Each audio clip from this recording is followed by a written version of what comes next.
Hey everyone, and welcome back to another explainer. Today, we're talking about a name that carries, well, more weight than almost any other in the history of sports, Sachin Tendulkar. I mean, he's not just a cricketer, right? He's practically a religion. He's a generational memory, a shared identity for over 1 billion people. But today we are looking at a completely different reality. We're going to explore a shocking alternate timeline, built straight from the source documents, about a moment where the entire history of cricket almost took a vastly different path. Now, you probably already know the basics. It's a historical fact that Sachin debuted at just 16 years old, and he played his last match at 40, literally rewriting every single batting record along the way. But here is the absolutely crazy part. This incredible story, this massive shared national identity, it almost stopped entirely in 1999. Today, we're going to dig into exactly what would have happened if the greatest batsman India ever produced had just walked away at the age of 25. Okay, let's start with part 1, the rise of a legend. Let's dive right into this timeline, because to really grasp the magnitude of our alternate reality, we need to remember just how fast he became an absolute obsession. Born in 1973 in a middle-class Mumbai neighborhood, right? By 1984, at just 11, his obsessive focus lands him in front of the legendary coach Ramakant Achrekar. Achrekar watches him bat for just a few minutes and literally rearranges the kid's entire life. Boom, 1989, he makes his test debut at 16. Fast forward to 1998, and he's playing that famous Desert Storm innings in Sharjah, smashing back-to-back match-winning centuries against Australia in like extreme heat and dust. By 25, he wasn't just playing sports, he was a national event. Think back to that 1989 test debut in Karachi. He's up against one of the most terrifying fast bowling attacks in the world, and this 16-year-old kid takes a brutal, sickening hit to the mouth from a Waqar Yunus delivery. He's bleeding, it's a mess, but he flat out refuses to walk off. He bats on. That single moment, that cemented the very first chapter of his legend. He proved he absolutely could not be broken. Well, until exactly 10 years later when he almost was. Which brings us to part 2, the breaking point of 1999. Okay, so we've reached the absolute hinge point of our story. Slowing things down for a second, because in the span of just a few months in 1999, Sachin faced 2 horrific blows. First, he gets diagnosed with tennis elbow. It's a super painful inflammation that requires surgery. And, for a batsman, your technical mechanics are so finely calibrated that even the tiniest change in arm movement can unravel your whole career. This was an existential threat.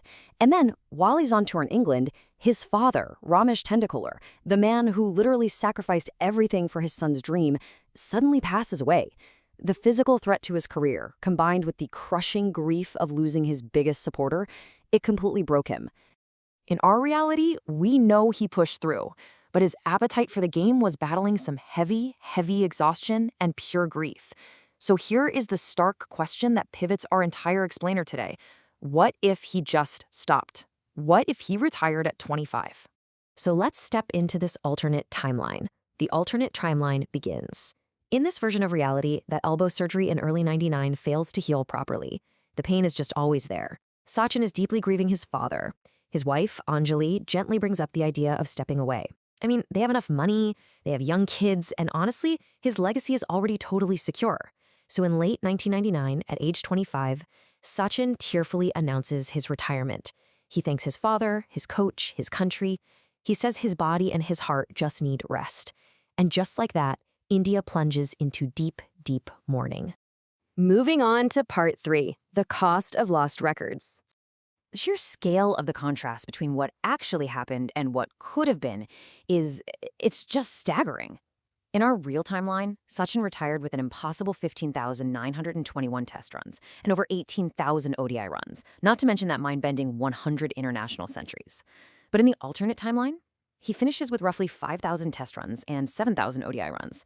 Now, don't get me wrong, those alternate numbers still make him a genuinely great player for his generation, for sure, but it totally erases his status as the defining titan of the era.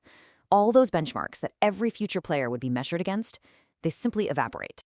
And hey, it's not just about the stats. 135 million.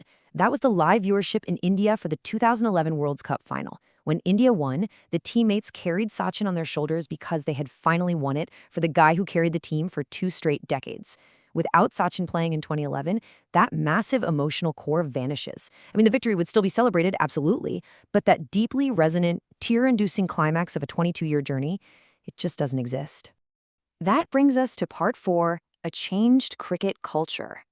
Because the impact of his early retirement goes way, way beyond trophies. Think about the cascading cultural effects. The butterfly effect here is wild. First off, a young Virat Kohli loses his idol. Kohli's entire brand of aggressive yet technically perfect batting was shaped by consciously imitating Sachin. Without that template, Kohli's journey looks fundamentally different. Plus, the commercial power of the BCCI, which absolutely exploded in the 2000s directly on the back of Sachin's brand, slows down significantly. And when the IPL launches in 2008, the Mumbai Indians don't have their hometown marquee icon to build their massive fan base around. When a giant steps away, other people are forced to carry the weight. In this alternate 1999, Rahul Dravid suddenly has to shoulder a much heavier, much lonelier leadership role. He becomes the absolute face of Indian batting out of pure necessity. Meanwhile, Virender Sehwag takes the opening role with more freedom, sure, but without Sachin acting as that stabilizing anchor at the other end, his failure rate is much higher. The whole psychological pressure in the locker room is entirely rewired. The man who absorbed all that pressure so everyone else could just breathe is gone. And finally, part 5, grief, purpose, and legacy. So it really makes you wonder, why did he actually keep playing? What drove him back to the crease in reality? It's absolutely crucial to understand that an early retirement would have been incredibly comfortable for him. In that alternate life, he's financially secure. He plays some golf, follows his passion for Formula One, enjoys life as a respected, super relaxed commentator. He is loved, but he's not the greatest of all time. He never gives that tearful farewell speech in 2013. His choice to return to cricket in real life was driven by something far, far deeper than money or fame or chasing records. Right after his father's funeral in '99, Sachin exhibited this just extraordinary act of emotional discipline. He actually flew right back to the World Cup in England, walked out to the crease, and scored a blistering century against Kenya. He took off his helmet, looked up at the sky, and just wept. He dedicated that entire moment to his father. And that gives us this incredibly powerful realization which perfectly frames the rest of his career. His father, Ramesh, had spent his entire life creating the space for his son's dream. So Sachin's continued career wasn't really just about cricket anymore. It was an act of love. It was literally the only language he knew to stay connected to his dad. Every single run, every century after 1999 wasn't just some performance of grief. It was this ongoing, private conversation with the man who gave him permission to dream in the first place. And that brings us to the real takeaway of this alternate history. It's not about whether Sachin was justified in wanting to stop in 1999, because he absolutely was. His body was damaged and his heart was shattered. The real question is what it means that he chose not to. Sachin Tendulkar's greatest act wasn't hitting 100 international centuries. It was choosing, every single day, to keep living inside his father's dream, even while in mourning.